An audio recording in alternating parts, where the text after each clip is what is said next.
Okay, let's move on to the right tear. Okay, the right tear is simply opposite of the left tear. Now, almost all these recommendations is for a right-handed shooter. Keep in mind, it's just the opposite for a left hand. So on a right tear, it's going to look similar to this. Your shaft is going to go in here, your fletching is going to end up to the right, okay?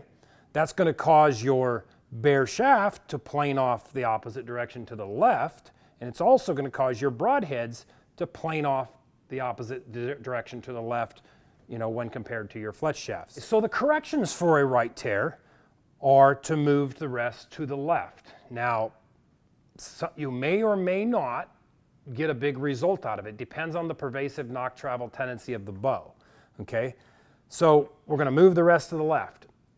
If your center shot gets too far left, then we're gonna have to make other adjustments. If I have a bow that has an adjustable cable guard system, we can increase the load on the cable guard. Now what I mean by this is we need to move the cables further away from the arrow. This just simply changes the string's relationship to the center line of the shaft, okay? I've gone as far as taking a straight cable guard out of a bow and putting an angle cable guard on a bow to make it tune. Don't give the bow manufacturers too much credit. You know, they don't always get it right, and we have to come up with methodologies to super tune these bows. So now if you shoot a bow like I do, it has yokes. You know, Hoyt bows have yokes, most of them. Some of the older PSEs with drive cams have yokes. All the Bowtech systems, binary overdrives have yokes. And it's a very simple, easy way to tune a bow. So if we have a right tear, we're going to twist up the right yoke. Now, these recommendations on twisting yokes is as you're pointing the bow away from you. So it'd be on your right side or your left side, okay?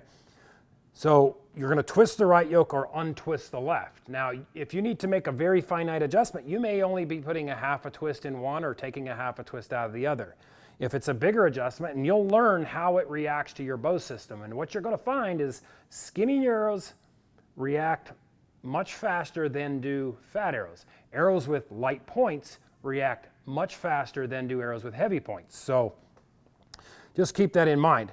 Bows like Matthews that have the top hat system or binary cam systems that are very difficult to adjust, they have a much narrower tuning window.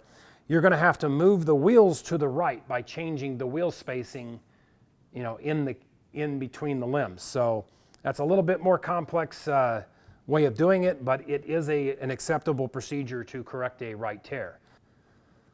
So in recap for the right tear, the corrections are move the rest to the left, increase the load on the cable guard, we're going to twist the right yoke or untwist the left, or move the wheels to the right by changing spacing.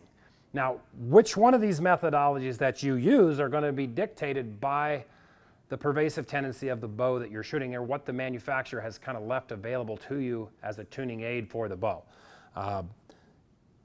This will be available on our website along with the whole tuning series that'll help you refer back to it. And if you can't figure it out at that point, call our customer service or myself and I'll help walk you through it.